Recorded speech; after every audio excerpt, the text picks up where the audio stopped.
నీతిమంతులు ఖర్జూర వృక్షం అనే మోపవేయుడు లెబానోను మీది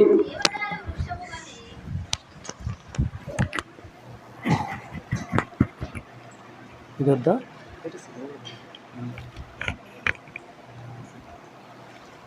లెబానోను మీది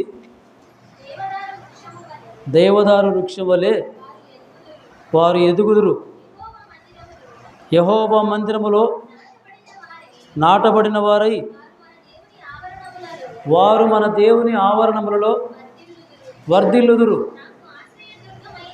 నాకు ఆశ్రయదుర్గమైన యెహోవా యథార్థవంతుడని ఆయన యందు ఏ చెడుతనము లేదనియు ప్రసిద్ధి చేయుటకై వారు ముసలితనమందు చిగురి పెట్టుచుందరు. చిన్న ప్రార్థన చేసుకున్నాం. ప్రేమగల తండ్రి, కృపానిధిమైన దేవ, జీవాధిపతి, కరుణా సంపన్నుడా, మీ ఘనమైన శ్రేష్టమైన పవిత్ర నామమును బట్టి స్తోత్రములు. మమ్మల్ని ప్రేమించి తండ్రి ఈ రాత్రి వేళ మీ సన్నిధి మాకు దయచేశారు, మీకు స్తోత్రం చెల్లిస్తున్నాము. కొంతసేపు కనబడి అంతలో మాయమైపోయే ఆవిరి వంటి వారమైన మమ్మల్ని బ్రతికించి ఈ రాత్రి వేళ మీ సన్నిధి మాకు దయచేశారు తండ్రి, మీకు స్తోత్రాలు. స్థానిక సంఘాన్ని మీరు ప్రేమించి ఇంతకాలం కాచి కాపాడుతూ ఉన్నారు. సంఘ సాక్ష్యాన్ని మీరు సాగిస్తున్నారు, మీకు స్తోత్రాలు. పాటలు పాడి మహిమపరిచాం. కొద్ది నిమిషాలు వాక్యం ధ్యానం చేస్తుండగా మా అందరికీ అవసరమైన ఆత్మీయమైనటువంటి విషయాలు మాకు తెలియజేయమని, బలహీన మా హృదయములను బలపరచమని, శబ్దయంత్రమును కరెంటును అనుకూలపరచమని మా ప్రభు అయిన యేసుక్రీస్తు నామమున స్తోత్రం చెల్లించి ప్రార్థన చేసి వేడుకుంటున్నాము తండ్రి, ఆమేన్. ప్రియులారా, మనము చదివినటువంటి భాగము చాలా శ్రేష్టమైనది. 92వ కీర్తన 12వ వచనం అనేది దాదాపు చాలామంది ప్రభువులో ఉన్నవారు, బైబిల్ ధ్యానం చేసేవారికి అది ఎప్పుడు జ్ఞాపకం ఉంటూనే ఉంటుంది. కారణం ఏంటంటే ఆ వచనం దేవుని పిల్లలు దేవునిలో వర్ధిల్లే విషయాన్ని చాలా స్పష్టంగా చెప్తుంది. ఒక ఆశీర్వాదకరమైనటువంటి వచనం అన్నమాట అది. మొత్తానికి ఈ కీర్తనను మనం పరిశీలన చేస్తే ఇది విశ్రాంతి దినానికి తగిన కీర్తన అని ఉంది. చూడండి, శీర్షికలో 92వ కీర్తన శీర్షిక పైన హెడ్డింగ్లో ఏమంటాడు? విశ్రాంతి దినమునకు తగినటువంటి కీర్తన అంటే ఆరాధనకు సంబంధించిన కీర్తన అని అర్థం. దేవుని పిల్లలు ఆయన సేవించడానికి, ఆరాధించడానికి చేరి వచ్చినప్పుడు వారు పాడే కీర్తన ఇది. యూదులు దేవుని మందిరంలో చేరినప్పుడు మనం చదివే ఈ కీర్తనల గ్రంథం వారు పాటలు పాడే కీర్తనల పుస్తకం. ఏంటది? వారు దేవుని సన్నిధిలో పాటలు పాడడానికి ఉపయోగించే కీర్తనల సంకలనం అన్నమాట అది. దానిలోని కీర్తనలు చూసి వారు పాడేవారు. ఇప్పుడు కూడా ఈ 92వ కీర్తన విశ్రాంతి దినాన్ని చేరినప్పుడు ఈ కీర్తన పాడుకునేవారు. యెహోవాను స్తుతించుట మంచిది అని ప్రారంభం చేస్తాడు. ఇది విశ్రాంతి దినానికి తగిన కీర్తనే కాకుండా మంచి కీర్తన. ఏం కీర్తన ఇది? మంచి కీర్తన. ఎందుకంటే ఈ కీర్తనలో దేవుని మీద అనుమానాలు కానీ, లేకపోతే ఇంకేదైనా ఒక చెడుగుని గురించి కానీ, ఇంకొక వ్యక్తి గురించి కానీ, ఇలాంటి ఈ కీర్తనలు లేకుండా ఆరాధనకు సంబంధించి, ఆత్మీయతకు సంబంధించి, దేవుని పిల్లలకు సంబంధించి మరి వ్రాయించినందుచేత ఈ కీర్తన చాలా మంచి కీర్తన అని మనం గుర్తించగలం. ఇక్కడ గమనించండి, మనం చదివిన భాగంలో నీతిమంతులు ఖర్జూర వృక్షం వలె మొవ్వవేయుదురు. తర్వాత ఏమన్నాడు? లెబానోను మీద దేవదారు వృక్షము. ఇక్కడ 2 వృక్షాలు చెప్పాడు కదా. ఒకటి ఖర్జూర వృక్షం, రెండవది దేవదారు వృక్షం. దేవుడు తన బిడ్డలని, తన యందు విశ్వాసం ఉంచిన వారిని బైబిల్ గ్రంథంలో ఒక విలువైనటువంటి చెట్టతో పోల్చాడు, మంచి వృక్షములతో పోల్చాడు, ఆయనకి ఇష్టంగా పోల్చుకున్నాడు. ఆయన సృష్టించినటువంటి ప్రకృతిలోని వృక్షాలలో మంచి వృక్షాలతో పోల్చాడు ప్రభు మనల్ని. ఎంత మంచి విషయం! మన బిడ్డల్ని మనము ఒక విలువైన వ్యక్తులతో పోల్చుకుంటాం కదా. మన పిల్లల్ని మనం ఎవరైనా తక్కువ చేసి మాట్లాడితే ఊరుకోం. నా బిడ్డకేమి, నా బిడ్డ పర్సనాలిటీకి ఏమి, నా కుమారుడు పర్సనాలిటీకి ఏమి, వాని తెలివితేటలకేమి, వాడు టీచర్గా పనిచేస్తే ప్రిన్సిపాల్ అని చెబుతాం. అంత స్థాయి మా వాడిదని. మన పిల్లల గురించి గొప్పగా చెప్పుకోవడం, లేనిదాన్నే గొప్పగా చెప్పుకోగలిగితే దేవుడు మనల్ని ఆ స్థాయిలో ఆయన ఉండాలని ఆశించి ఆ విధంగా చెప్పడము, మంచి వృక్షాలతో పోల్చి చెప్పడం అనేది అది సముచితమే, దేవునికి న్యాయమే. లోకులందరూ మన పిల్లలు ఇష్టపడకపోయినా మనం వాళ్ళని ఘనంగా చెప్పుకుంటాం, గొప్పగా చెప్పుకుంటాం. వారంటే మన ప్రాణంతో సమానంగా చూసుకుంటాం. ఎవరన్నా ఏమన్నంటే ఒప్పుకోం. అవునా? మనము ఎంతవారిని కొట్టినా, ఎంతవారిని శిక్షించినా, మనము శిక్షిస్తే వాడు బాగుపడతాడని శిక్షిస్తాము. కానీ వేరే వాళ్ళు ఎవరైనా మన పిల్లల్ని ఏమైనా అన్నా కానీ మనం కొద్దిగానే ఊరుకోలేము. దేవుడు మనల్ని అలాంటి స్థాయిలో చూసుకుంటున్నాడు. కాబట్టి బైబిల్ గ్రంథంలో దేవుని పిల్లల్ని, విశ్వాసులను వృక్షాలతో పోల్చాడు, మంచి వృక్షాలతో. ఏమన్నాడు ఇక్కడ మొదట్లో? నీతిమంతులు ఖర్జూర వృక్షము. ఖర్జూర వృక్షం, ఖర్జూర పండు మనకిష్టమా? ఇష్టం లేదా? ఖర్జూర పండు అంటే అందరికీ ఇష్టమే. కారణం ఏంటంటే దాన్ని ముఖ్యంగా ఎందుకు ఇష్టపడతామంటే తీయగా ఉంటుంది కాబట్టి. తీయగా ఉంటుంది, తింటుంటే ఎన్నైనా తినాలనిపిస్తుంది కదా. ఆరోగ్యానికి మంచిది, తినడానికి బాగుంటుంది, రుచిగా ఉంటుంది.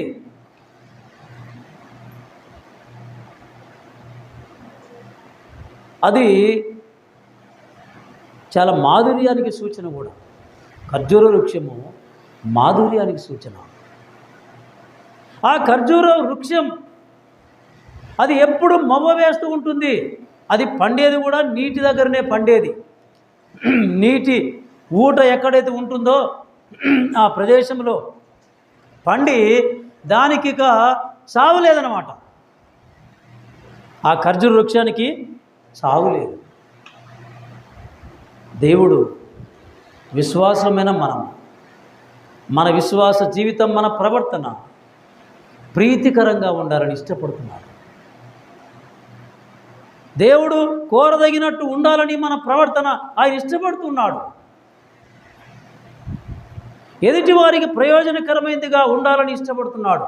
ఖర్జూర వృక్షం ఎవరైనా తినొచ్చు. ఆ వృక్షము ఎదుటి వారికి పండి ఆ పంట వేసిన వాడికి, ఆ యజమానునికి లాభం సమకూర్చేదిగాను, తినేవాడికి మాధుర్యంగా ఉండేటట్టుగాను ఉంటుంది. మన విశ్వాస జీవితంలో మనల్ని రక్షించిన మన ప్రభువుకి మనము ఆయనకు ఆనందాన్ని కలిగించేది ఉండాలి.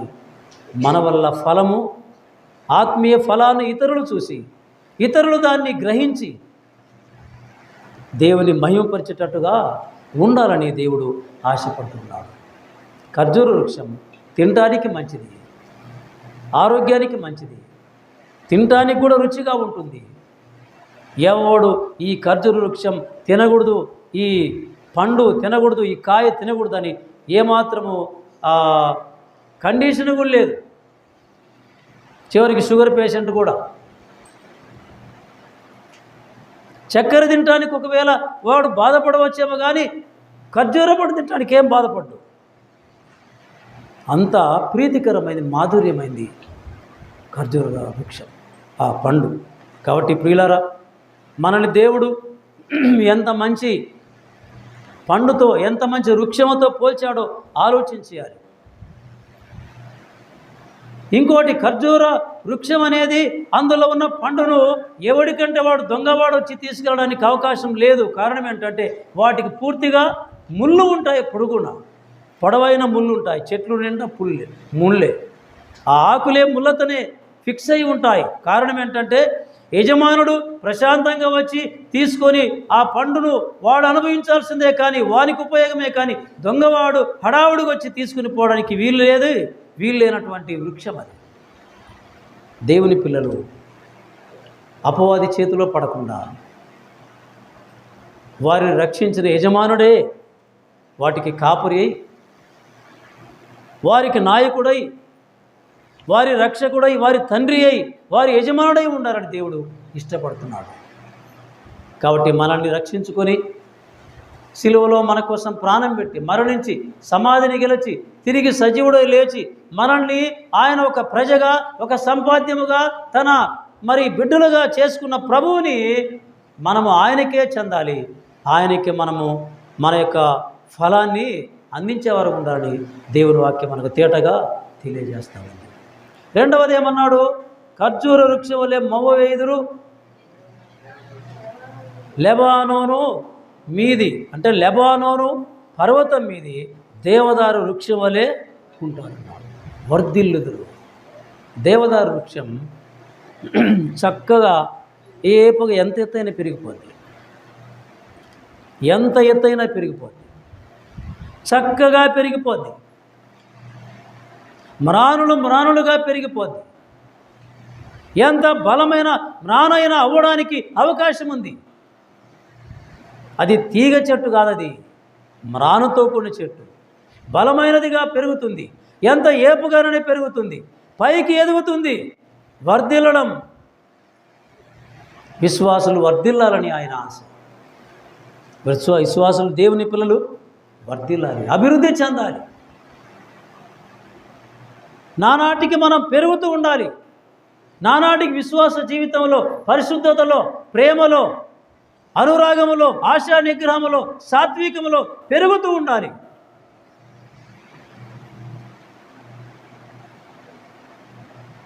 నా గాలి తినబోయాం నిన్న ఆదివారం. ప్రార్థన అయిన తర్వాత ఒక ఆమె చాలా కన్నీళ్లు గారుస్తూ ముందుకొచ్చి ప్రార్థన చేసుకోవడానికి వచ్చింది. వస్తే ప్రార్థన చేయనని ఆమె పేరు చెప్పింది. ఏడుస్తుంది, నా కోసం ప్రార్థన చేయమంటుంది. ఏందమ్మా నీ సమస్య అంటే, అన్నా ఎవరన్నా ఏదన్నా అంటే ఓర్చుకోలేకపోతున్నాను,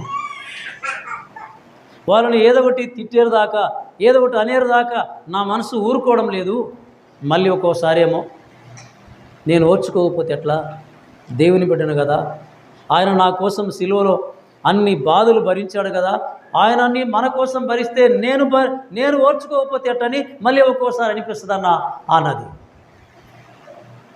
అంటే అమ్మ, ప్రశ్న నువ్వే చెప్పినావు, జవాబు కూడా నువ్వే చెప్పినావు, నేనేం చేయాలి ఇప్పుడు అన్నాను.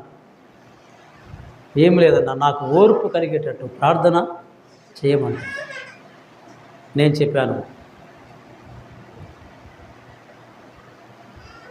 ఒకటేనమ్మా, బైబిల్ గ్రంథంలో విశ్వాసులు ఫలించాలంటే ఆ ఫలంలో సాత్వికం అనేది అది ఒక భాగం, ఒక కాండం. అది దాంట్లో విశ్వాసికి లక్షణము సాత్వికం, సహించుకోవడం, ఓర్చుకోవడం. ఈ ఓర్చుకోవడము, సాత్వికం అనేది రోజు రోజుకు ఇంప్రూవ్ అవ్వాలి, అభివృద్ధి చెందాలి. అప్పుడే మనకు దేవునికి మనం సాత్వికం అనే ఆ భాగాన్ని, మనము ఫలములో ఒక భాగాన్ని అందించగలం. నువ్వే అంటున్నావు కదా, దేవుడే అన్ని బాధలు పడి ఓర్చుకున్నప్పుడు నేను ఎందుకు ఓర్చుకోకూడదని నువ్వే అంటున్నావు కదా. ఒకటి, నిన్ను ఎవరేమన్నా, ఎవరు నిన్నేమి బాధ పెట్టినా దేవుడు చూసుకుంటాడని చెప్పు. కారణం ఏంటంటే యేసుప్రభువు వారు ఒకటే మాట అన్నాడు, ఆయన నోట ఏ కపటమును లేదు, ఆయన దూషించబడి బదులు దూషింపక తీర్పు తీర్చు దేవునికి తన్ను తాను అప్పగించుకునేను, బదులు దూషించలేదు ఆయన. దూషించబడి బదులు దూషించలేదు, బెదిరించబడి బదులు బెదిరించలేదు ఆయన. మనమైతే బదులుకు బదులు వడ్డిస్తామో.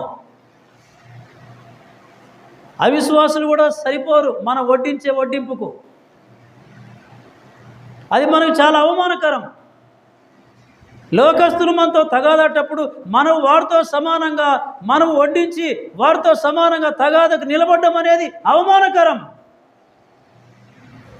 అది అభివృద్ధికి సూచన కాదు, అది అభివృద్ధికి అవకాశం లేదు. మనము ఆత్మీయంగా వృద్ధి చెందాలంటే సాత్వికాన్ని పునాదిగా వేసుకోవాలి. మంచితనాన్ని, సాత్వికాన్ని పునాది వేసుకుంటే ఆ బేస్ చాలా గొప్పది. కారణం ఏంటంటే యేసు ప్రభువారు ఆయన దూషించబడి మరలా దూషించలేదు. బెదిరించక తీర్పు తీర్చు దేవునికి తను తాను అప్పగించుకొనను అంటే అర్థం ఏంటంటే, తండ్రి వారు బెదిరిస్తున్నారు, దూషిస్తున్నారు, నేను దూషించలేను, వారి సంగతి నీకే వదిలేస్తున్నాను. అది గిన మనం చెప్పుకోగలిగితే, అది గిన మనం దేవునికి అప్పగించుకోగలిగితే సాత్వికం అనేది, మంచితనం అనేది, అభివృద్ధి అనేది అక్కడే స్టార్ట్ అయిపోతుంది.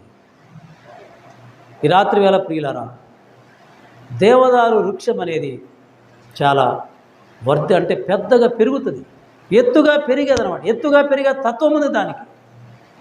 ఒకసారి మనం పరిశీలన చేసుకుందాం. నమ్ముకొని ఎంతకాలం అయింది, ఎంత అభివృద్ధి చెందాము, ఆత్మీయంగా ఎంత స్థిరత్వంలోనికి వచ్చాము. ఇంకోటి దేవదారు వృక్షానికి ఉన్నటువంటి మంచితనం ఏంటంటే చాలా సువాసన ఇస్తుంది. ఎవరికి సువాసన ఇస్తుంది అంటే దాని దగ్గరికి పోయిన వాళ్ళకి. ఆ మ్రాను దగ్గరికి ఎవరైతే పోతారో, చెట్టు దగ్గరికి ఎవరైతే పోతారో వారికి మధురమైన సువాసన, ఒక పరిమళాన్ని ఇస్తుంది. అందుకే ఈ దేవదారు మ్రానులను సొలొమోను రాజు మందిరానికి ఏర్పాటు చేశారు. మందిరము కట్టడానికి, పలకలు వేయడానికి పైన స్లాబ్ లాగా ఒక మంచి సువాసన కలిగే పలకలు స్లాబ్ లాగా వేయడానికి వినియోగించారు వాళ్ళు. ఆ మందిరం లోపలికి పోతే ఆ దేవదారు మ్రానుల నుంచి వచ్చే సువాసన చాలా పరిమళంగా ఉంటుంది. మందిరం నుంచి లేచిపోబుద్ది కాదు. అవునా? మనకంత మందిరంలో ఇప్పుడు సువాసన ఏం లేదు, కానీ మనమే ఫుల్గా స్ప్రే కొట్టుకొని వస్తున్నాం, పెద్ద ఇబ్బంది ఏం లేదు ఇప్పుడు కదా. మనమే ఫుల్గా స్ప్రే కొట్టుకొని వస్తున్నాం కాబట్టి ఎవడన్నా స్ప్రే కొట్టుకోకపోతే వాడి కూడా వస్తుంది అది. సొలొమోను కట్టిన మందిరములో దేవదారు మ్రానులు, పలకలు చాలా సువాసనిచ్చి మందిరంలో ఉన్నవారికి మధురమైన వాసనిచ్చి బయటికి పోవాలనిపించదంట. బయటికి పోవాలనిపించదు.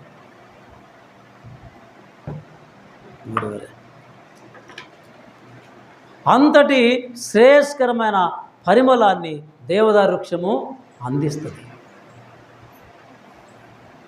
మనం పరిమళ వాసన ఉండడానికి ప్రభు ఇష్టపడ్డాడు కదా. ఎఫెసీ పత్రిక 5వ అధ్యాయము 1-2 వచనాలు చెప్తాడు. కావున మీరు ప్రియులైన పిల్లల వలె దేవుని పోలి నడుచుకునండి. మీరు పరిమళ వాసనగా ఉండాలని, మిమ్మల్ని ప్రేమించి మీరు పరిమళ వాసనగా ఉండాలని మీ కొరకు ఆయన తను తాను బలిగాను అర్పణగాను అప్పగించుకునేను. ఎంత శ్రేష్టమైన విషయం. దేవదారు వృక్షం ప్రభువుని సూచిస్తుంది, దేవదారు వృక్షం విశ్వాసం సూచిస్తుంది. అంత ఏపుగా ఎదగాలి, అంత అభివృద్ధి చెందాలి, అంత సువాసన ఇవ్వాలి, అంత చక్కగా ఉండాలి. ఆ మ్రానంట చూడటానికి అసలు ఏం ఒడి వంక లేకుండా ఉంటుంది. మన సాక్షి జీవితాన్ని మనం అలాగా కాపాడుకోగలిగితే మన విశ్వాస జీవితం యొక్క ఫలము అంత చక్కగా ఉంటుందని దేవుని వాక్యం మనకు నీతి పాఠము తెలియజేస్తాము. మంచి వృక్షాలతో పోల్చాడు దేవుడు విశ్వాసులను. ముళ్ళ తుప్పలతో పోల్చలేదు, పిచ్చి చెట్లతో పోల్చలేదు. మధురమైన సువాసన, మధురమైన తీపిని కలిగించే వాటితో దేవుడు పోల్చాడు. వర్ధిల్లే వాటితో, ఏపుగా పెరిగే వాటితో పోల్చాడు. బలమైన మ్రానులతో పోల్చాడు, వృక్షాలతో. మనము బలం కలిగి ఉండాలని దేవుని యొక్క ఉద్దేశం. తిమోతికి రాసినటువంటి పత్రికలో మనం చూద్దాం, చూడండి.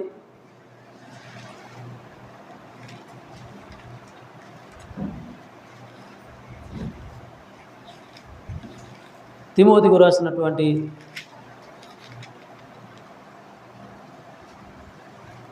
2వ పత్రిక 2వ అధ్యాయం 1వ వచనం. నా కుమారుడా, క్రీస్తు యేసునందున్న కృప చేత బలవంతుడవు కమ్ము. చాలు చాలు, బలవంతుడు కావాలి నువ్వు అంటున్నాడు. దేవదారు వృక్షము బలమైనది, మ్రానులు, పెద్ద పెద్ద మ్రానులు.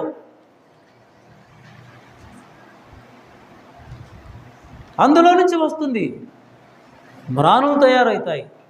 యెరూషలేము మందిరానికి పెద్ద పెద్ద పలకలు చేసి స్లాబ్ వేశారండి దేవదారు మ్రానులతో.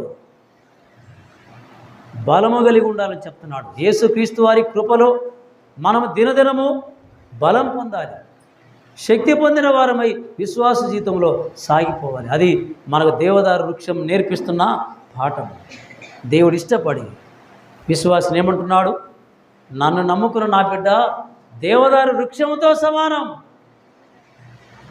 అంత పరిమళం, అంత బలము, అంత చక్కని జీవితం నా బిడ్డకు ఉంటుందని ఇష్టపడి ఆ పేరు పెట్టాడు మనకు.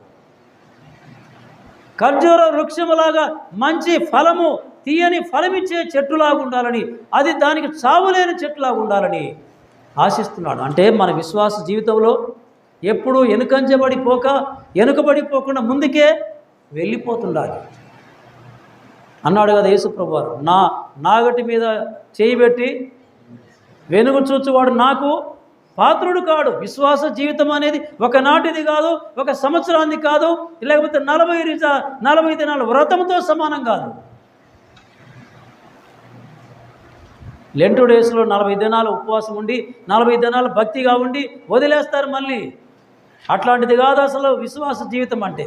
ఒకసారి యేసుప్రభు వారిని అంగీకరించి రక్షణ పొంది బాప్తిసం పొంది ఆరాధన చేయడం ప్రారంభించిన తర్వాత చనిపోయేంత వరకు ఆ వ్రతాన్ని మనం విడిచిపెట్టే కాదది ఆ వ్రతం. అందుకే విశ్వాసిని ఖర్జూర వృక్షంతో పోల్చాడు. కారణం ఏంటంటే ఖర్జూర వృక్షం ఎప్పుడు నీరు తీసుకుంటూ ఉంటుంది, అది ఎప్పుడు చావుదానికి లేనే లేదు. విశ్వాసం ఎప్పుడు వెనుకబడిపోకూడదు, వాడు ఎప్పుడు చచ్చిన స్థితి ఉండకూడదు, చచ్చిన స్థితి ఉండదు. ప్రకటన గ్రంథంలో అంటాడు కదా 3వ అధ్యాయంలో, నీవు జీవించుచున్నావన్నా పేరు మాత్రం ఉంది కానీ నీవు మృతుడవే. జీవించుచున్నావనే పేరుంది కానీ మృతుడవే. ఖర్జూర వృక్షానికి చావు లేదు, నీళ్ళు ఎప్పుడు తీసుకుంటూ బలము కలిగి అది అభివృద్ధి చెందుతుంది, సజీవంగా ఉంటుంది. విశ్వాస నామకార్థంగా ఉండకూడదు, పేరుకు ఉండకూడదు, కానీ వాళ్ళ అసలైన జీవము, ఆత్మీయ జీవము, రక్షణ అనుభవము, రక్షణ ఆనందముతో వాడు వర్ధిల్లాలి. అది దేవుడు మన నుంచి ఆశిస్తున్నటువంటి విషయం. 52వ కీర్తన చూడండి. 52వ కీర్తన 8వ వచనం చదవండి.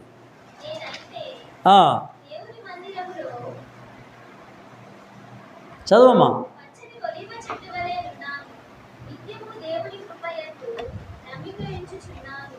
ఒక మాట గమనించండి, నేనైతే దేవుని మందిరములో పచ్చని ఒలీవ చెట్టున్నాయి ఉంటానంటున్నాను. ఎలాంటి చెట్టు? పచ్చని చెట్టు. ఏం చెట్టు? ఒలీవ చెట్టు. ఒలీవ నూనె వాడతాం చూడండి. ఒలీవ నూనె, దాన్ని ఆలివ్ నూనె అని కూడా రాసింటారు దాని మీద. ఆలివ్ ఆయిల్ అని కొట్లలో షాపులో ఉంటుంది. ఆలివ్ ఆయిల్ అంటే ఒలీవ నూనె. ఒలీవ నూనె అనే దానికి, వృక్షానికి, చెట్టుకు ఎందుకు ఇక్కడ ఆ భక్తుడు తన్ను పోల్చుకొని ప్రభువు దగ్గర చెప్పుకుంటున్నాడంటే, ఒలీవ నూనె దేవుని మందిరములో వెలిగించే దీపానికి వాడే నూనె. అది దేవుని మందిరంలో ప్రదీపం ఉంటుంది, దీపవృక్షం అంటారు దాన్ని. దేవుని మందిరంలో దీపవృక్షం ఉంటుంది. ఆ దీపవృక్షాన్ని వెలిగించాలంటే, ఆ దీపాలను వెలిగించాలంటే వాటికి నూనె వాడతారు. అది ఏం నూనె అంటే ఒలీవ నూనె. దేవుని మందిరములో ఉన్న దీపాలు వెలిగించబడాలంటే ఒలీవ నూనెను ఆయన కోరుకున్నాడు. నేను పచ్చని ఒలీవ చెట్లా ఉంటాను. కారణం ఏంటంటే ఒలీవ చెట్టు నుంచి వస్తున్న నూనెను దేవుని పనికి, దేవుని ఆరాధనకి, దేవుని మందిరంలో వినియోగించేది కాబట్టి ఆయన దానికి పోల్చుకున్నాడు. పచ్చని చెట్టులా ఉంటాను, ఫలించే చెట్టుగా ఉంటాను. పచ్చని చెట్టు చూస్తే ఎవరికైనా కొంత ఆశ ఉంటుంది. ఏమని? దీనికి ఏదైనా పండ్లు వస్తాయని కనీసం ఆశాభావం ఉంటుంది. ఎండిపోయిన చెట్టు గురించి ఎవరికేమీ ఆశ ఉండదు. ఎండిపోయిన చెట్టు ఇంకేం పండుద్ది? ఏం పండదు. అందుకే పచ్చని చెట్టులా ఉంటానంటున్నాడు. నన్ను చూసేవారు నేను దేవుని కోసం ఉపయోగపడే సాక్షిగా ఉన్నానని అనుకుంటారు. నేను అలాగ ఉండాలని నేను నిర్ణయం తీసుకుంటున్నాను. అదే ఆయన డెసిషన్, ఆయన తీసుకున్న నిర్ణయం అది. చూడండి, చదవండి మళ్ళీ 8వ వచనం. నేనైతే భక్తిహీనులు ఏమైనా పోని, నాకు సంబంధం కాదు. లోకంలో ఉన్నవారు ఎన్ని తరహాలైన వ్యక్తులు ఉన్నారో వారందరూ ఏమైనా నాకు సంబంధం కానీ నేనైతే నా దేవుని సన్నిధిలో పచ్చని ఒలీవ చెట్టునై ఉన్నాను. ఆ భక్తుడు ఎంత మంచి వృక్షాన్ని కోరుకున్నాడో అలా ఉండాలని ఆయన నిర్ణయం చేసుకుంటున్నాడు. మనం ఎలా ఉండాలో మనం ఇప్పుడు నిర్ణయం తీసుకోవాలి. పచ్చగా ఉన్నామా? ఎండిపోతున్నామా? ఫలిస్తున్నామా? దిగజారిపోతున్నామా? నానాటికి ప్రార్థనా జీవితం ఎక్కువైందా? తక్కువైపోతుందా?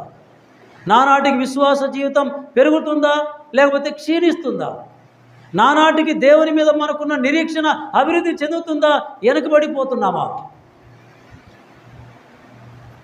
మనకు రక్షించబడిన నాటి ఆశ ఇప్పటికీ ఉన్నదా? లేకపోతే ఆ ఆశ మరి క్షీణించిపోతుందా? నిరాశగా మారిపోతుందా? స్లో అయిపోతున్నామా? ఆలోచించాలి. ఎప్పుడు మన ఆసక్తి దేవుని మందిరం అన్నా, దేవుని సన్నిధి అన్నా, దేవుని పని అన్నా ఆసక్తి పెళ్ళుకొని రావాలి. రక్షించబడ్డ సమయంలో ఆనాటి నుండి మందిరమన్నా, దేవుడన్నా మనకెంత ఇష్టమో ఈనాటికి అదే ఆశ ఉండాలి. అదే ఆశ ఉండాలి. కొరింథీయులకు రాసిన మొదటి పత్రిక 15వ అధ్యాయము 58వ వచనంలో చూడండి ఏమంటాడు. 58వ వచనంలో, కాగా నా ప్రియ సహోదరులారా, మీ ప్రయాస ప్రభువునందు వ్యర్థము కాదని ఎరిగి స్థిరులను కదలని వారును ప్రభు కార్యాభివృద్ధి యందు ఎప్పటికీ ఆసక్తులై ఉండుడి. ఆసక్తి చచ్చిపోకూడదు. దేవుని మీద మనకున్న ఆసక్తి చనిపోకూడదు. ఎప్పుడు వాక్యం చదవాలంటే ఆశ, ప్రార్థించాలంటే ఆశ, ఆరాధన అంటే ఆశ, మందిరం అంటే ఆశ, వాక్యం అంటే ఆశ, బోధ అంటే ఆశ. ఎప్పుడు నశించకూడదు. పెళ్ళుకు రావాలి. చాలామందికి మందిరం అంటే చాలా అలసత్వం. మందిరం అంటే బోరు కొడుతుంది వాళ్ళకి. మందిరానికి రావాలంటే ఇష్టమే ఉండదు. నిర్లక్ష్యం, వెనుకబాటుతనం, అది చాలా పొరపాటు. ఆసక్తి ఎప్పుడు దాకా ఉండమంటున్నాడు? ఎప్పుడు దాకా ఉండాలన్నాడు? ఇప్పుడు మనం చదివిన భాగంలో ఎప్పటికీ ఆసక్తులై ఉండుడి ఉందా లేదా బైబిల్లో? కాగా నా ప్రియ సహోదరులారా, మీ ప్రయాస ప్రభువునందు వ్యర్థము కాదని ఎరిగి స్థిరులను కదలని వారును ప్రభువు కార్యాభివృద్ధి యందు ఎప్పటికీ ఆసక్తులై ఉండుడి. ఎప్పటికీ ఆసక్తి చచ్చిపోవు. మన ఆసక్తిని చూస్తే వేరే వాడికి ఆశ రావాలా? అర్థమవుతుందా? దేవుని మీద మనకున్న ఆసక్తి, ఆయన పని మీద మనకున్న ఆసక్తి, ఆయన సన్నిధి అంటే మనకున్న ఆసక్తి, ఆయన కోసం మనము ఏమి చేయాలన్నా ఆ ఆసక్తిని చూసేవాడికి కూడా ఆశ పుట్టాలి. ఇలాంటి ఆసక్తి మనకుంటే బాగున్నది. ఒలీవ చెట్టులాగా ఉండాలని ఆయన ఇష్టపడుతున్నాడు. మనం తీర్మానం చేసుకుందాం, ప్రభువా, నేను దేవుని మందిరంలో ఉపయోగపడే ఒలీవ నూనె దీపవృక్ష వెలిగించడానికి ఏ విధంగా ఉపయోగపడుతుందో నేను అనేకుల జీవితాలను రక్షణలో వెలిగించడానికి నేను ఉపయోగపడేట్టు చేయమని నిర్ణయం తీసుకుందాం. ఈ దినం మనము ప్రభువులో జీవిస్తున్నా, ఆత్మీయంగా సాగుతున్నా, మనం ఎదుటి వారిని ఎరిగించే వారంగా ఉండాలి. అందుకంటాడు, మీ నడుము కట్టుకొనుడి, మీ దీపములను వెలుగనీయుడి అన్నాడు, వెలిగింపనీయుడి. దీపాలు ఎప్పుడు వెలుగుతుండాలి? విశ్వాస దీపాలు, ఆరాధన దీపాలు, మందిరంలో ఎప్పుడు కార్యక్రమాలు వెలుగుతూ ఉండాలి. అది దేవుడు మన నుంచి ఆశిస్తున్నటువంటి విషయం. నేను ఆలస్యంగా వచ్చి మీకు ఎక్కువసేపు చెప్పడం న్యాయం కాదు. కొద్దిసేపు చెప్తాను. దయచేసి 24వ అధ్యాయం సంఖ్యాకాండము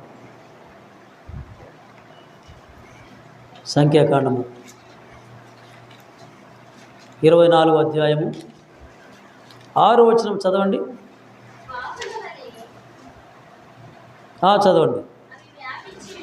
చదవండి, మళ్ళీ చదువు. వాగుల వలె వ్యాపించి ఉన్నవి, నదీ తీరమందలి తోటల వలెను, యెహోవా నాటిన అగరు చెట్ల వలెను, ఆ నీళ్ళ యొద్దనున్న దేవదారు వృక్షాలలే ఉండాలా. అవి ఉంటాయంటున్నాడు. ఎవరి గురించి చెప్తున్నాడు ఈ విషయము?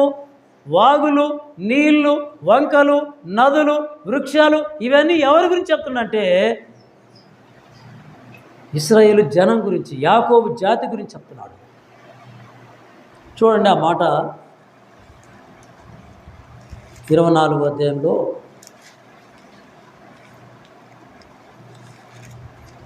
5వ వచనం చదవండి.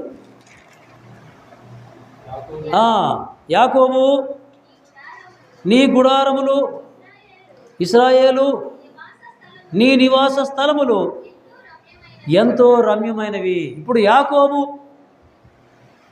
జనము గురించి, ఇశ్రాయేలు జాతి గురించి చెప్తున్నాడు. బిలాము కూడా చెప్తున్నాడు, ప్రవచిస్తున్నాడు. యాకోబు నీ నివాసములు, నీ నివాస స్థలములు ఎంతో రమ్యమైనవి. ఇశ్రాయేలు ప్రజల యొక్క నివాస స్థలాలు, వారున్న ప్రదేశం, వారున్న మందిరం ఎంతో రమ్యము, ఎంతో అందమైనవి. కారణం ఏంటంటే దేవుడు వారిని ఏర్పాటు చేసుకున్న ప్రజలు వారు. ఇశ్రాయేలీలు ఎక్కడ క్యాంప్ వేసినా వాళ్ళు 12 గోత్రికులు కదా. 12 గోత్రికులు, 4 మూలు 12 వరుసలు, 4-3 వరుసలు వారు డేరాలు కట్టుకొని మధ్యన దేవుని మందిరం ఉంటుంది, ప్రత్యక్ష గుడారం. చుట్టూ డేరాలన్నీ వేసుకుంటారు వాళ్ళు. 12 గోత్రాల వాళ్ళు 4 మూలు 12 లెక్కన వాళ్ళు డేరాలు వేసుకొని మధ్యలో ప్రత్యక్ష గుడారాన్ని, దేవుని మందిరాన్ని పెట్టేవాళ్ళు. వారి లైన్గా కట్టినటువంటి డేరాలు, వారి మధ్య ఉన్నటువంటి మందిరము, ఆ చుట్టూనున్న పర్వతాలను, వాటంటిని చూస్తే, పచ్చని ప్రదేశాలను చూస్తే ఎట్లుందంట? వాగులు వంకలున్నాయి, తోటల్లాగున్నాయి, అగరు చెట్లు ఉన్నాయి, ఎంత రమ్యములు నీ నివాసం అంటాడు. ఇదే మాట 84వ కీర్తనలో కోరహు కుమారులు అంటారు, దేవా నీ నివాసములు ఎంత రమ్యములు, నీ మందిరాలను చూడవలనని నేనెంతో ఆశపడుతున్నాను, ఆనందంతో నా శరీరము, నా మనసు కేకలేస్తూ ఉంది అంటున్నాడు. దేవుని నివాసాలు అంత రమ్యమైనవి. ఇక్కడ ఈ యాకోబును గురించి, ఇశ్రాయేలు జాతి గురించి మంచి మాటలు వాడాడు. చూడండి 6వ వచనంలో, వాగుల వలెను అవి వ్యాపించి ఉన్నవి, నదీ తీరమందరి తోట వలెను, యెహోవా నాటిన అగరు చెట్ల వలెను, నీళ్ళ యొద్ద దేవదారు వృక్ష వలెను అవి ఉన్నవి. దేవదారు వృక్షాలు మళ్ళీ చెప్పాడు, అగరు వృక్షం చెప్పాడు. నీళ్ళు, వాగులు, నదులు పుష్కలంగా పారుతున్న ప్రదేశంలో ఈ దేవదారు చెట్లు, అగరు చెట్లు, తోటలు వీటంటే చూస్తే రమ్యంగా ఎందుకు ఉండదు? వాటిని చూస్తే ఎందుకు రమ్యంగా ఉండదు? ఎక్కడైతే నీటి పారకం ఉంటుందో ఆ ప్రదేశాలు పచ్చగా ఉంటాయి, ఫలవంతంగా ఉంటాయి, కొదవ లేకుండా ఉంటాయి. యాకోబు నివాసాలను నేనంతా రమ్యంగా మారుస్తానని దేవుని యొక్క ఉద్దేశాలు. ప్రియులారా, ఒకవేళ మనం యాకోబు సంతానం లేక ఇశ్రాయేలు జాతి యొక్క యూదా జాతి యొక్క నివాసాలు ఇక్కడ లేకపోవచ్చు, కానీ మనకొక నివాసం, రమ్యమైన నివాసం ఉంది. అదేమిటి? దేవుని మందిరం. దేవాని నివాసములు ఎంత రమ్యమైనవని భక్తుడు పొగుడుతున్నాడు. 84వ కీర్తన. దేవుని సన్నిధి, ఆయన సహవాసం, ఆయన కార్యక్రమాలు అంత రమ్యమైనవి. వాటిని మనము స్వీకరించే వారంగాను, అలాంటి జీవన విధానం కలిగిన వారంగాను మనం ఉండాలని ప్రభువు నామన తెలియజేస్తున్నాను. ప్రియులారా, ఇక్కడి వరకు మనము విశ్వాసి ఒక వృక్షముతో ప్రభువు పోల్చాడు కదా. ఏమేమి వృక్షం చెప్పండి? ఇంకొక వృక్షానికి వెళ్ళిపోదాం. ఒకటి ఖర్జూర వృక్షం, రెండవది దేవదారు వృక్షం, మూడవది ఒలీవ వృక్షం. ఇక్కడ ఇంకా ఒక వృక్షం చెప్పాడు, అగరు వృక్షం అని. ప్రియులారా, ఇక్కడ మనల్ని దేవుడు పచ్చని చెట్లతో, మధురమైన సువాసన కలిగిన పరిమళమైన చక్కని వృక్షాలతో పోల్చాడు, సజీవమైన వృక్షాలతో పోల్చాడు. ఆయన ఎండిన మ్రాను మీద సిలువ వేయబడ్డాడు.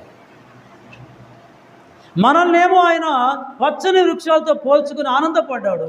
మన విమోచన కోసం, మన రక్షణ కోసం యేసుప్రభువారు చెట్టు నుంచి వచ్చిన మ్రాను మీద ఆయన వేయబడ్డాడు. సిలువ మ్రాను అంటే ఏం తెలిసిన? పెద్ద చెట్టు నుండి వచ్చిన మ్రానులవి. 2 మ్రానులను తీసి అడ్డకొయ్యగా నిలువ కొయ్యగా చేసి సిలువ వేశారు.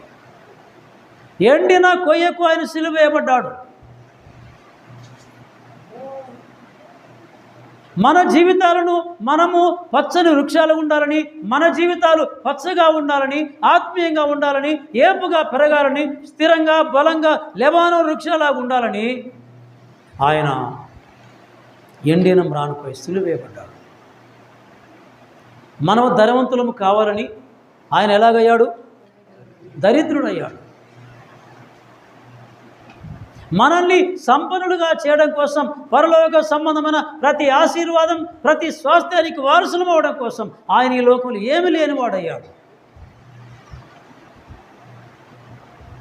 ఆయన మన కోసం మ్రానుపై వేలాడదీయబడ్డాడు. పేతురు రాసిన పత్రిక, మొదటి పత్రిక 2వ అధ్యాయం చూడండి, 23వ వచనం చదువుకుందాం. 24వ వచనం. మనము పాపుల విషయమై చనిపోయి నీతి విషయమై జీవించినట్లుగా ఆయన తానే తన శరీరమందు మన పాపములను మ్రాను మీద మోసుకొనెను. మ్రాను కూడా చెట్టులో నుంచి వచ్చినటువంటిదే. చెట్టులో నుండి వచ్చినటువంటిదే. ఆయన మనని పచ్చని వాడితో పోల్చుకున్నాడు. ఆయన పచ్చని జీవితాన్ని ఆయన కోల్పోయాడు. ఆయన నిరాకరించి ఎండిన మ్రాను కోరుకున్నాడు మన కోసం. ఎవరైనా కోరుకుంటారు అది? సిలువ శిక్ష ఎవరు కోరుకోరు. సిలువ మరణం అనేది ఎవరు కోరుకోరు. అది మామూలు మరణం కాదది. సిలువ మరణం అంటే ఎవరు విడిపించడానికి పూచి ఉండి విడిపించే ఖైదీ కాదు. అలాంటి వానికి వేస్తారు ఆ సిలువ మరణం. రోమా ప్రభుత్వం అంత కఠినంగా వేసేది ఆ సిలువ మరణం.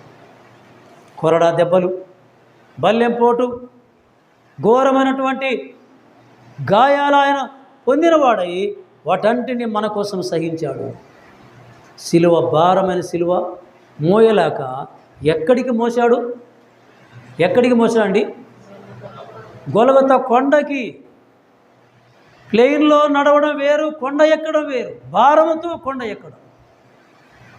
ప్రభు మన కోసం, మన విమోచన కోసం, మన రక్షణ కోసం అంత భారం భరించాడు. మరణించి సమాధిని గెలిచి తిరిగి సజీవుడై లేచాడు. అసలు ఆయన పచ్చని మ్రానే, మనం ఎండిన మ్రాను. కానీ ఆయన మన ప్లేస్, మన స్థానము ఆయన తీసుకున్నాడు. యెరూషలేము కుమార్తెలందరూ యేసుప్రభువారు సిలువ మోస్తూ పోతా ఉంటే వెంబడించారు. అందరూ ఏడుస్తున్నారు కదా, ఏడుస్తూ ఉన్నారు. ప్రభు యొక్క ఆ కొరడా దెబ్బలు కుట్టి ఆయన బాధపడతా ఉంటే ఏడుస్తూ ఉన్నారు. అప్పుడు ప్రభు వెనక్కి తిరిగి వారి వైపు చూసి ఏమన్నాడు? ఒకసారి చెప్పండి అందరూ. యెరూషలేము కుమార్తెలారా, నా కోసం ఏడవద్దు, మీకోసం, మీ పిల్లల కోసము ఏడవండి. వీరు పచ్చి మ్రానికై ఇలాగ చేశారు, ఇక ఎండిన మ్రానునిగా ఏం చేస్తారో దాని విషయం మీరు యోచించమన్నాడు. పచ్చని మ్రానంటే ఎవరు? పచ్చి మ్రానంటే ఎవరు? ప్రభువే. మనము ఎండిన మ్రాన్లము, మనము నశించిన వారము, జీవము లేని వారము, ఆయన జీవం గలవాడు. కానీ తీరా సిలువలో ఆయన సిలువ మోసింది ఎలాంటి మ్రాను? ఎండిన మ్రాను. అంటే అది మనస్థానం. అవునా? పచ్చని మ్రానికే ఇటు చేస్తున్నారు, ఎండిన మ్రానికి ఏం చేస్తారన్నారు? ఎండిన మ్రాను మనం, పచ్చని మ్రాను ఆయన. కానీ ఆయన మోసేది ఎవరి మ్రాను? మంది. ఆ భారం మంది. మన భారం మోసి, మనకు శిక్ష లేకుండా చేసి, మనకు రక్షణ ఇచ్చి, మనకు పరలోకం ఇచ్చి, మనకు రక్షణ ఆనందం ఇచ్చి, దైవ సహవాసం ఇచ్చి, ఆయన కుమారులు గాను కుమార్తెలు గాను స్వీకరించి ఇప్పుడు అంటున్నాడు, నేను నా ద్వారా రక్షించబడ్డ నా విశ్వాసం, నా బిడ్డ ఖర్జూర వృక్షం అండి. ఏమంటున్నాడు? ఖర్జూర వృక్షం. నా బిడ్డలు దేవదారు వృక్షం, నా బిడ్డలు అగర వృక్షం, నా బిడ్డలు ఒలీవ చెట్టు లాంటి వారు. ద్రాక్షావల్లిని కూడా అన్నాడు కదా, నేను ద్రాక్షావల్లిని తీగలి. ఏం పోల్చాడో చూడండి. కాబట్టి ప్రియులారా, దేవుడు ఇంత ప్రీతికరముగా మనని ఆశపడి ఆయన వృక్షాలతో, మంచి విలువైన వాటితో, మాధుర్యమైన వాటితో పోల్చుకొని అలాంటి తాత్వికత కలిగి ఉండాలని మనల్ని ఆశిస్తున్నప్పుడు, మనం అలాగా మనం ప్రభువుని ఆయన ఆశిస్తున్న మేరకు ఆయనని వెంబడించిన వారమై ఆయన కోసం ఒక సజీవమైన సాక్షులాగా బ్రతకాలని, ఎండిన మ్రాన్లాగా కాదు కానీ సజీవమైన సాక్షులాగా బ్రతకాలని ప్రభువు నామన మనవి చేస్తున్నాను. ఇక్కడ ఒలీవ దేవదారు వృక్షం ఎక్కడుంటుంది అన్నాడు 92వ కీర్తనలో. వారు దేవుని మందిరంలో నాటబడిన వారై, చదవండి అన్నమాట, ముగిస్తున్నాను. 92వ కీర్తన 12వ వచనం. దేవుని మందిరం అన్న దగ్గర చదువు. లెబానోను మీది దేవదారు వృక్షం వలె వారు ఎదుగుదురు, యెహోవా మందిరములో నాటబడిన వారై. చూసారా? విశ్వాస ఎక్కడుంటాడంట? వారు అన్నాడు అక్కడ. చెట్టుతో పోల్చి వారు దేవుని మందిరములో నాటబడిన వారై వర్ధిల్లుదురు. దేంట్లో వర్ధిల్లాలి? నీ ఆస్తిపార్తుల్లో వర్ధిల్లవచ్చు, లోక సంబంధ విషయాల్లో ఆ స్థాయిలో మీ స్టేటస్లో వర్ధిల్లవచ్చు. కానీ దేవుడు దేన్ని కౌంట్ చేస్తున్నాడు, దేన్ని ఆయన పరిగణలోకి తీసుకుంటారంటే మందిరంలో ఎవరైతే నాటబడి వర్ధిల్లుతారో వారిని కౌంటింగ్ తీసుకుంటున్నాడు. వారు నాకు లెక్క, మిగతా వారు నాకు లెక్క కాదు. ఇప్పుడు ఇక్కడ 52వ కీర్తనలో కూడా అతను ఎక్కడ ఉంటానంటున్నాడు ఆ భక్తుడు? దేవుని మందిరములో ఒలీవ చెట్లాగా. దయచేసి నేను కోరుకున్నది ఏంటంటే, దేవుని నమ్ముకున్నవారు వృక్షాల్లాగా ఫలించాలి, మవ్వ వేయాలి, దేవుని మందిరములో నాటబడాలి. మందిరాన్ని ఎప్పుడు విడవద్దు, మందిర సంబంధన కార్యక్రమాలు విడవద్దు, ఆరాధన విడవద్దు, ఆయన విజ్ఞాపన విడవద్దు, బైబిల్ స్టడీ విడవద్దు.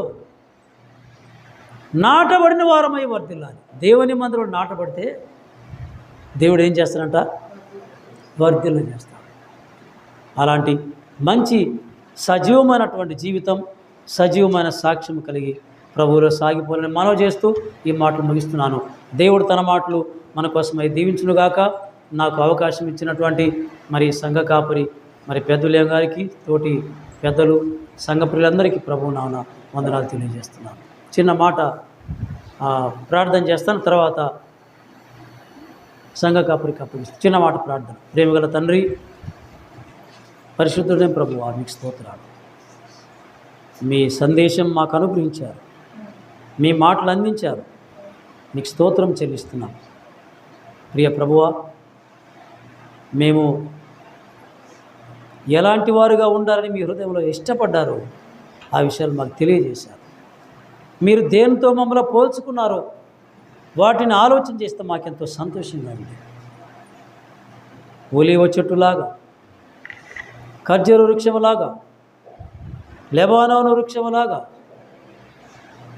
నదుల వలె, తోటల వలె మేము ఫలించి రమ్యమైనటువంటి విశ్వాస జీవితం జీవించి రమ్యమైన సంఘముగా మీరు తీర్చిదిద్దమని చేరి ఉన్న ప్రజలను దీవించమని యేసు ప్రభువు నామమున స్తోత్రం చెల్లించి ప్రార్థించి వేడుకుంటున్నాం తండ్రి. ఆమేన్.